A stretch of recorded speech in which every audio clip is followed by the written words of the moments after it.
I guess we're doing another one of these because one of the actors in this grid wanted to see what story I would come up with for them. So let's start from the very top.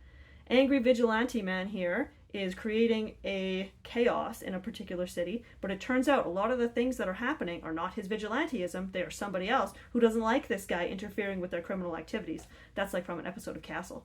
So our crew of demon hunters come along, and they're trying to stop this guy because they think he's suddenly turned rogue, but it's actually a criminal. So they find the criminal and stop them. Next we have this guy, and he looks like someone, again, from an episode of Castle, who was a bounty hunter, but let's not use that again. Let's say that he is the mentor of one of the boys in the past, maybe when they were in school, high school, or college, and he shows up again saying, hey, I'm back in your life, let me help you out. But it turns out he's being influenced by a paranormal creature, let's say a leprechaun. And all he wants to do is get money. So he's convincing our boys to just grift like crazy, earn as much money as possible, that's all that matters. And although our boys are like, this is bizarre, I don't know what happened to our mentor friend, they go along with it at first before they realize what's going on.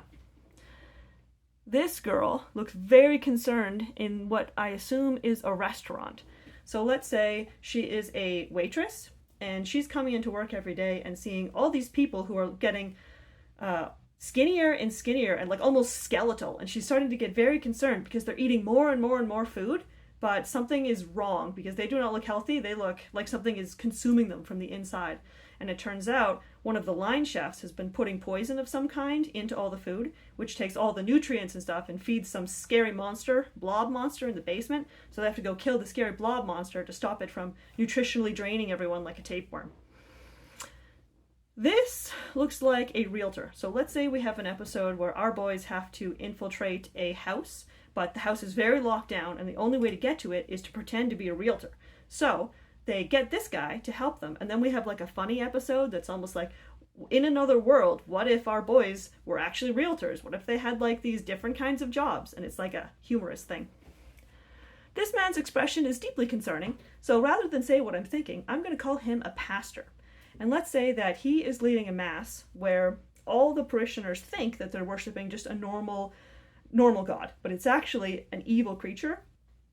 And they all refuse to admit that what's going on, despite Castiel infiltrating this group and seeing everyone and trying to convince them that you need to leave.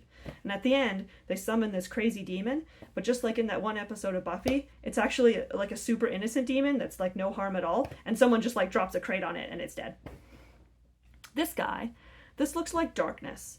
So I'm going to say that he is hiding outside somewhere looking for a monster. So let's say like a Bigfoot. So he's looking for Bigfoot because he wants to prove the monster exists because it did something to one of his family members in the past. Maybe someone died and he thinks Bigfoot is responsible. But it turns out it's not actually Bigfoot. It's some sort of demon creature. And Sam and Dean join him and try to convince him that what he's seeing isn't really Bigfoot, it's some guy in a suit or something, because they don't want him to learn about actual monsters for some reason. This guy looks like he's being held hostage, so I'm going to come up, let's say that he's like a dream manipulator. So he goes into people's dreams and tries to change their points of view by making them really scared of certain people so that when they wake up, they suddenly don't want to spend any time with their children or something.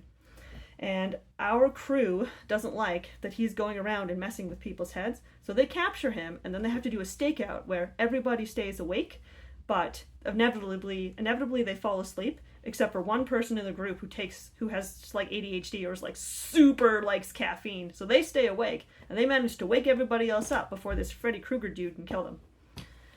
This lady looks like she's about to go to the gym.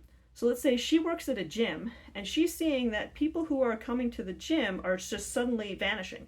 So she calls in the guys, and they spend the night at this gym, and they find out that these machines are coming to life like Transformers, and like sneaking out and doing crazy stuff and then coming back. And the people who came to the gym, who are disappearing, are being eaten by these creatures to feed them.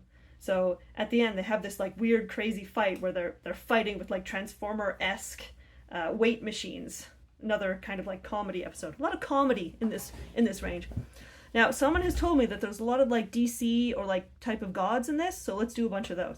This is going to be Freya, goddess of beauty. And she comes because one of the side characters who has joined the crew, who is a woman, has been praying to her because she really wants the attention of someone, maybe an ex-husband, who doesn't want anything to do with her. And everyone's telling her, listen, you have to let this guy go. He's bad for you. Stop doing this. But she has decided, I need to make sure that it's not just me. It's not my beauty or something. So she prays to Freya, and Freya comes down and is like, girl, get rid of this guy. He's not for you. Believe in yourself. So it turns out all of this hype to summoning gods, she's actually awesome. Next we have, let's call her Freya's sister. I don't know if there is one in Norse mythology. So like a younger sister to Freya. And she is watching all this stuff happen with her sister. And she says, why is my sister allowed to go down to Earth, but I'm not? So she comes down to Earth because she saw her sister do it. But the things that she's giving away, it's not advice. It's actually like curses. So she's really messing up the lives of these humans. And our crew has to go and contact Freya and get her back in order to bring her sister to stop causing all this chaos. Next we have a guy who looks like he's really, really scared. So let's say some sort of creature, let's just say a unicorn, has cursed him to be absolutely terrified. I don't know why I said unicorn. Some other creature. Terrified of everything. He's just so scared. So he... I'm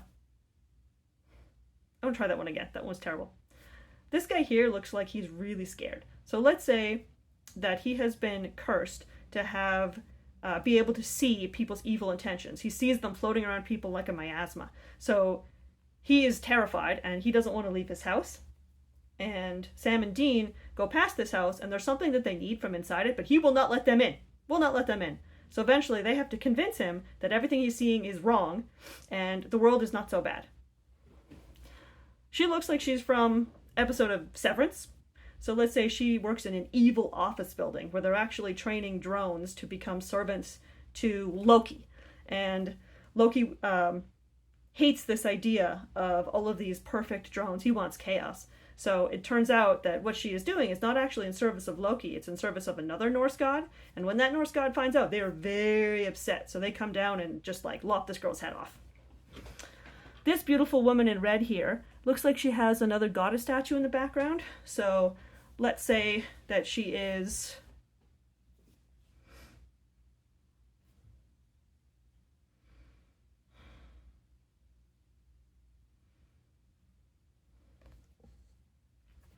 This beautiful woman in red here has a goddess statue behind her. So let's say she is the personification of womanhood. She is the goddess...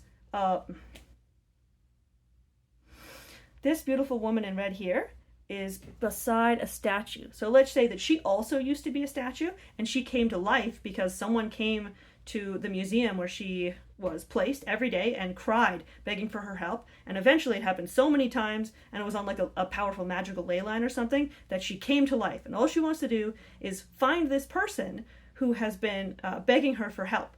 But instead of doing that, because she doesn't know how to be a human, she ends up getting into a lot of trouble until eventually Castiel finds her and teaches her how to be a human. So this is going to be my late game love interest for Castiel.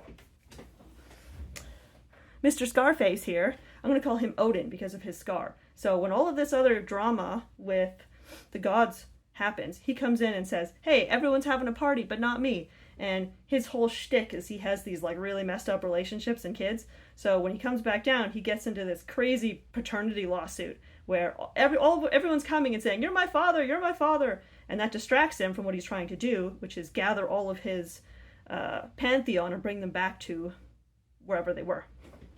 Next we have, I can't see him. There we go. This guy, and he looks very, very sad.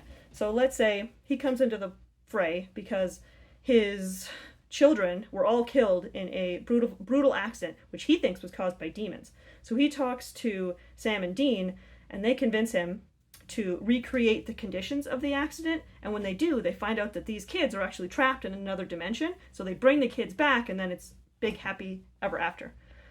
I know him. I don't know where I know him from. So let's say that he's the Batman of this universe. So he's like a billionaire, has lots of money, but instead of being like a Elon Musk type of billionaire, he's a good billionaire. So he uses his money for actual good causes. And Sam and Dean come to him when they need money in order to bribe someone or do something like that. So recurring character, billionaire, not like Elon Musk.